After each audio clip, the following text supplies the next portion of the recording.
Kemudian saudara Farhad Abbas, kau unsurnya dapat. Lama saya tunggu kau Farhad, ketemu. Tadi kau ikut di situ mengatakan bahwa kalau ada organisasi menerima rasman atau advokat yang sudah dipecat, itu jelas yang kalian bahas itu adalah saya, maka sama dengan organisasi itu menerima penadah. Organisasi Peradi Bersatu berhak melaporkan saudara karena mengatakan mereka penadah. Penadah itu menerima barang haram yang tidak halal, yang salah melanggar undang-undang. Yang kedua, saya sebagai objek, saya bukan barang dagangan, Pak. Saya bukan ilegal, Pak. Tidak ada satupun putusan pengadilan yang mengatakan bahwa saya tidak berhak menggunakan ijazah S1 dan bukan lawyer. Jadi kau mendahului proses hukum. Inilah yang saya tunggu dari kau Farhad. Kau saya LP kan. Titik. Nah, ketemu kita Farhad ya. Jadi saya kira itu lengkap sudah. Tinggal Evi Susanti sedang saya dalami kasusnya.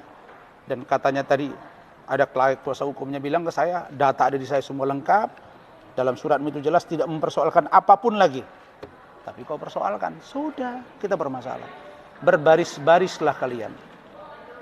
Karena saya yakin, kata Allah, sebesar gunung Uhud pun kejahatan yang dibuat oleh manusia akan bisa saya ampuni, kecuali syirik pada Allah dan fasik. Begitu juga sebaliknya. Orang yang melakukan kebaikan akan diganjar dengan sebesar gunung Uhud. Jadi Allah itu maha adil. Kebaikan dan keburukan tempatnya seimbang. Karena itu saya pikir malam hari ini saya menemukan dua alat bukti yang kuat. Besok saya akan ke Polda. Dan saya harapkan Pak Kapolri, Pak Wakapolri, Pak Kabar Eskrim, ada Irjen Pol Purnawirawan Riki Sitohang yang saya duga keras telah mengancam saya. Kalau ada apa-apa dengan saya besok, dengan bahasa itu saya sudah pesan ke istri saya tadi, patut diduga yang melakukan adalah Riki Sitohang dan atau suruhannya. Dugaan saya, karena itu saya duga mengancam saya. Dan bagi saya sudah biasa menghadapi yang seperti ini dan tidak akan pernah mundur saya selangkah pun. Tuh. Kemudian terkait dengan undangan terbuka Uya-Kuya, saya akan pertimbangkan. Tapi barangkali saya akan lihat waktu saya. Dan terima kasih undangannya. Cuma saya masih di Kota Medan dan masih ada kerjaan lain. Atau mungkin saudara dipanggil dulu ke Sumatera Utara, baru nanti saya datang gitu. Saya kira begitu. Dan untuk yang lain-lain saya kira tinggal berproses saja. Dan Evi Susanti juga sudah saya laporkan. Nanti kita lihat prosesnya seperti apa. Karena akan ada 2 LP, tadinya 1, ini bakal 2. Karena saya lihat ada lagi yang ditambah-tambah kalimat-kalimat yang menurut saya tidak elok. Dan kita lihat proses lebih lanjut. Saya hanya pesan satu. Ketika Nelson Mandela memperjuangkan hak-hak kaum kulit hitam, melawan pemerintah yang otoriter, yang dikenal dengan apartheid. Bahkan Nelson Mandela dipenjara 27 tahun. Begitu dia keluar, menjadi pemimpin besar di negaranya, bahkan dunia, dan dipilih menjadi presiden, maka 90% warga kulit hitam menyampaikan kepada Nelson Mandela bahwa, wahai Pak Presiden,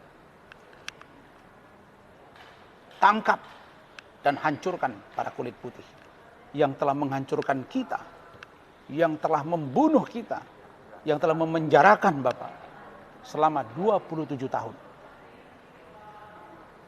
Nelson Mandela menjawab dengan senyum.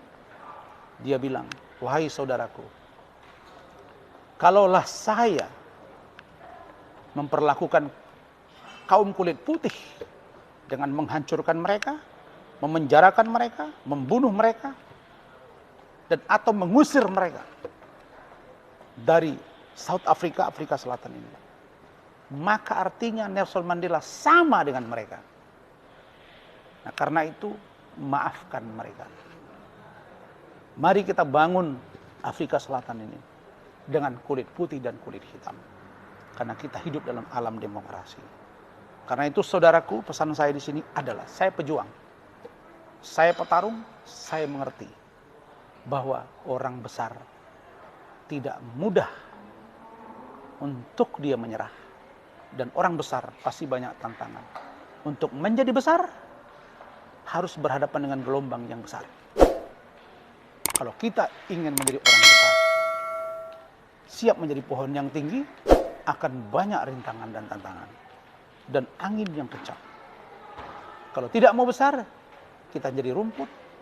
Rumput tidak kena angin, tapi hewan, binatang ikut menginjaknya, bahkan membuang air besar dan kecil di atasnya. Karena itu tinggal memilih, mau jadi rumput atau mau jadi pohon yang tinggi dan rindang. Saya memilih khairun nas anfa'un linnas, yaitu orang yang baik, yang bermanfaat bagi orang lain. Demikian, terima kasih kesempatan ini. Mudah-mudahan para Run Lovers, terutama DPN Pradi Bersatu, saya senang sekali sudah bicara dengan pimpinan-pimpinannya, dan mereka ini tidak suka DPN Pradi Bersatu ini publish. Mereka bilang, Bang Rasman jawab saja yang terang, up saja, kami nanti pada waktunya akan bicara. Saya terima kasih, mudah-mudahan semuanya terjawab, dan siap-siap Farhad, Evi, dan abangku Ricky Sitohang. Sekali lagi Bang, jangan terpengaruh dengan orang-orang yang mungkin iri kepada saya. Begitu juga dengan Bang Egy, Bang, tahan diri Bang. Giringan opini Bang, aku ini adik abang, 2 tahun. Kenapa ada kop surat, ada RAN di situ kan? Mungkin abang lupa, nanti saya jelaskan semuanya. Saya kira semuanya akan saya pertanggungjawabkan. Dan tidak ada satupun. Saya katakan, satu saja dari data-data saya palsu, saya yang akan mengundurkan diri, bukan saja saya dipecat. Itu sudah saya sampaikan itu. Karena saya orang yang terpelajar, terdidik, dan bertanggung jawab. Saya kira demikian. Terima kasih. Sekali lagi saya sampaikan bahwa selalu syair Arab saya sebut, tarjun najata walam tasluk masalik innas safina la tajri ala lebas. Engkau tidak akan pernah mendapatkan kebahagiaan, cita-cita, jabatan, pangkat, pengaruh, kekuasaan tanpa engkau mengalami penderitaan, tekanan, pengorbanan, jiwa, raga, nyawa, air mata. Dan yang paling pahit dalam hidupmu pasti kau akan hadapi. Karena kau harus ingat bahwa sang kapal tidak akan pernah berlayar di atas daratan. Tapi saya juga berprinsip, seperti lagu atau syairnya dari Bruri Marantika, bukalah pintu hatimu sayang. Wallahu ma fil aqwamit thoriq. Wassalamualaikum warahmatullahi wabarakatuh.